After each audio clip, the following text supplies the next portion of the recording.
There are 3 spatial Pokemon, Giratina, Palkia, and Dialga. There are 3 sides to a triangle. And what's a triangle? Bill Cipher. This is why I think Pokemon is secretly going to become Gravity Falls next season. You sure LegendaryPokéMaster is gonna like that theory? Why would I care about his opinion? Because he always ends up coming in here whenever you do something like this. Don't worry, I locked the door this time. Ugh, fine, just stop using me, I'm a dead joke at this point.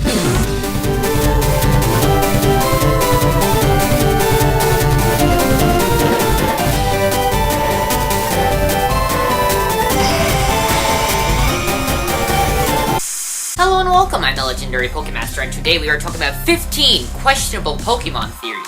By questionable, I mean it could be one of 2 things. A, kinda obvious reasons. Or B, there are good arguments for both sides. So we're gonna take a look at some, because some of them are pretty entertaining. So without further ado, let's start. Number 15, Venonat was supposed to evolve into Butterfree. Now this does have a few factors backing it up with the eyes and teeth and stuff, but considering this is called Venomoth, and it looks more like a moth than Butterfree does, I don't have too much confidence in this one. Number 14, Ash's son's father. Why is this questionable? Because this is actually a theory. First off, the games and anime are not canon. This is proven by the series of events and characterization of common characters like Iris, Silent, and the gym leaders in the game. There is no Ash Ketchum in the games, and there is no Red in the anime, except that one that was like animated in that one Indigo League episode. Although they do look similar, and Sun somehow is able to handle Ash Greninja, I really don't think there's enough to justify this one. Number 13, Voltorb is a Pokeball possessed by Haunter. No! First off, Voltorb is about 1.5 feet tall and weighs 23 pounds, or about 10.4 kilograms. That's quite a powerful Pokeball. Also, Voltorb can't learn any of the same moves as Haunter, and if Haunter were to evolve, it would be through trait and not leveling up like Electrode. Although I guess Voltorb just kind of flips over and grows a bit to evolve. Number 12, Ash is in a coma. This one kinda goes way too deep. I already proved in a previous video that each episode is basically a day in Ash's life, making him only about 12, and making his looks correspond with his age. Yet people still think he's like 31, and their explanation is that he's in a coma. This is just way too deep for Pokemon, I think. Number 11, Kangaskhan is Cubone's mother. First off, small Kangaskhan and Cubone do look quite similar, but considering that Cubone wears the skull of its mother, a skull that doesn't really look like it belongs to Kangaskhan, I would probably say this isn't true. Number 10. You know Kamala? That koala thing that just came out. According to Extra analytic people, this isn't Kamala. The log is. Great! I honestly do not know what to say with this one. There's nothing backing this thing up. This is just like saying, oh, that tree is green, so it is a Magikarp because Magikarp has a G in it. Coincidence? I think not. Number 9. Apparently, Hypno abducts children or something. This actually kinda is proven true with that whole side quest in the Sevi Islands with Hypno, but this begs the question.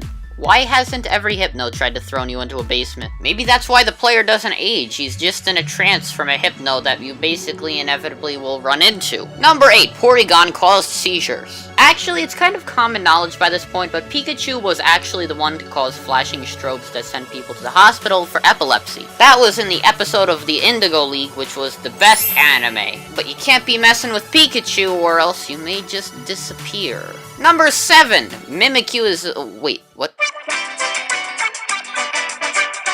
Apparently, Mimikyu is a Porygon because its Pokédex entry says that someone who looked under it died from shock, which once again, Porygon totally did with those kids in Japan via seizures. I think I'm honestly just gonna pass on this one. Number 6. There are multiple Mewtwo's throughout the Pokemon universe. I know! The original Mewtwo sounds epic and kinda like the narrator from the Smosh games. And the new Mewtwo is just meh. Yeah. This led people to speculate whether or not these were 2 different Pokemon. Considering there was only one opportunity to create Mewtwo, and that was before he blew up this lab, I'd say there's only one. But then again, with the new one, apparently these guys made it. Who are these guys exactly? They don't have Rutgers University propaganda all over them, so I'm gonna say they're not Team Rocket. Number 5, the legendary beasts were actually Eevees. This conspiracy says that Eevee mutated into their evolutions when they died. Considering the shape of Entei, Raikou, and Suicune, this could actually be possible before 2016. But then Pokemon Generations came and it made it look like it was just a bunch of Houndours or something. Number 4, Nihilego is Lily. I would believe this. But the thing that makes this odd is that there's no evidence to back it up.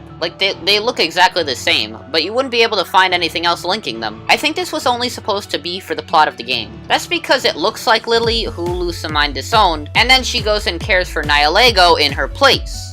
Theory solved. Number 3, Vanillish is an ice cream cone that came to life. Now this seems like a bit of a stretch. Why?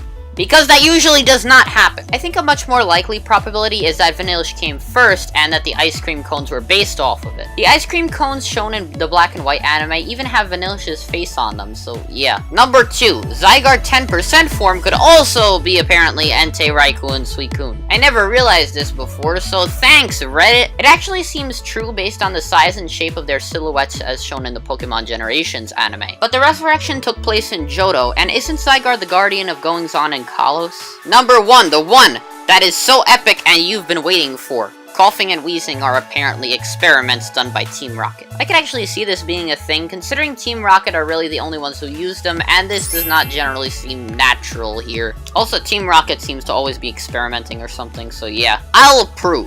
So those are my picks. If you've heard of any that I didn't mention here, please leave a comment down below, because these are generally interesting. You can also subscribe to see videos like this at least twice a week. Regardless, will the Masked Royale's identity be revealed? And I'll see you in the next video.